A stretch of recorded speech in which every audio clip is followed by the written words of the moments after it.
I'm recording this without a pop filter and while recovering from strep, so let's do this. Fritz Lang was one of the most influential directors to ever work in film. He has inspired everything from The Dark Knight to Blade Runner, but how exactly did he come to be such a success? Lang was born on December 5th, 1890, to Anton and Pauline Lang in the city of Vienna. They raised him with a strict Catholic upbringing, however, his mother was born Jewish before converting to Catholicism. This would cause problems later in his life with the rise of the Third Reich, but that's for later. In his 20s, he attended the Technical University of Vienna. He studied civil engineering for his first year before switching to art. After college, he traveled around the world to, quote, see it in all its splendor. He would be doing some more traveling when he was drafted at the outbreak of World War I. The war took its toll on Lang. He was wounded 4 times and lost vision in his right eye. After this injury, he was discharged to recover from his wounds and PTSD. After he got home, he married one Lisa Rosenthal. I'm sure the two lived long, happy lives.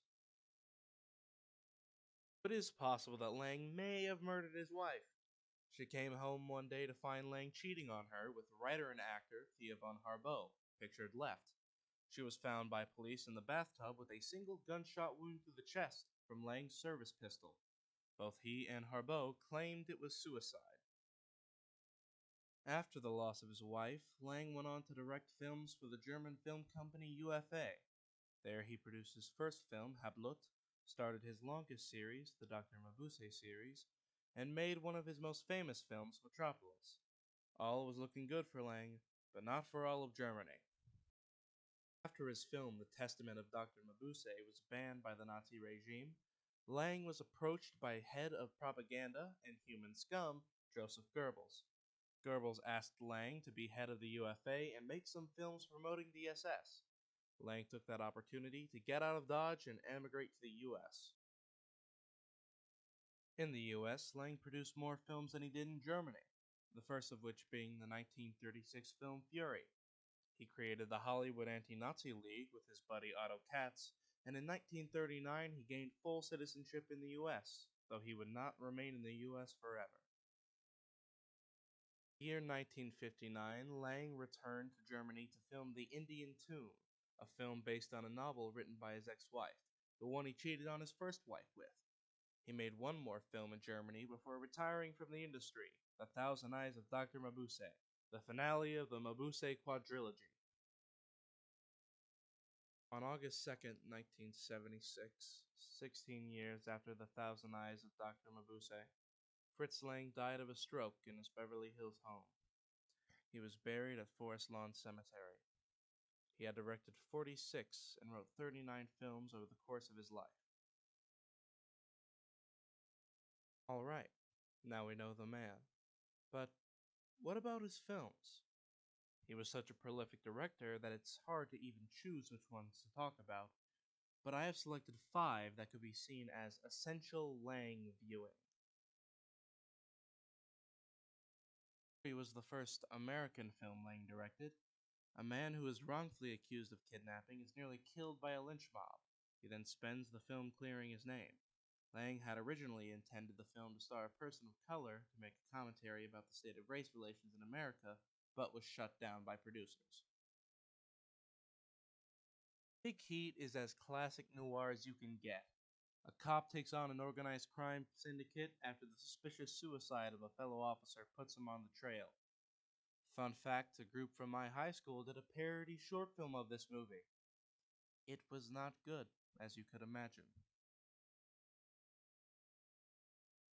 Charlotte Street is an adaptation of the novel La Chienne, literally translated, The Bitch, yikes, about 2 criminals attempting to steal the artwork of an unknown artist.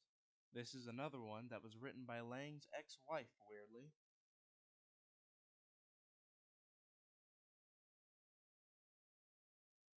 Metropolis is possibly the most influential sci-fi dystopia of all time. If you have seen a film set in the future, you have seen Metropolis's influence.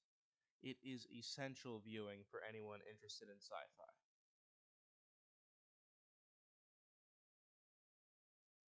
Lang's most famous work, M. This film is credited as the beginning of the noir genre. Its use of a dynamic camera was almost unheard of at the time, and being the first non silent film Lang made, the sound design is impeccable. Lang's perfectionist, no nonsense directing style has influenced many great artists such as Stanley Kubrick, Alfred Hitchcock, and Steven Spielberg. The man basically created the noir genre whole cloth, but one of the things to be praised the most is his technical work. For example, in M, he uses sound to advance the story. Today, that statement seems obvious and even a little silly, but back then, sound was primarily used as either a way to avoid using title cards for dialogue or for music which can only be expressed through sound. Lang actually utilized sound to its full potential. Now, the noir genre. If M was the first, it certainly was not the last. Films like The Big Heat and Scarlet Street cemented the tone and style of the genre. Here is where noir grew into the dark, gritty, reality driven stories that we know today. In conclusion, Fritz Lang was an interesting man. When he wasn't creating new genres whole cloth, he was fighting in a war, fleeing from Nazis, or allegedly murdering his wife. Few directors lived lives as interesting as the movies they made, but Fritz Lang certainly did.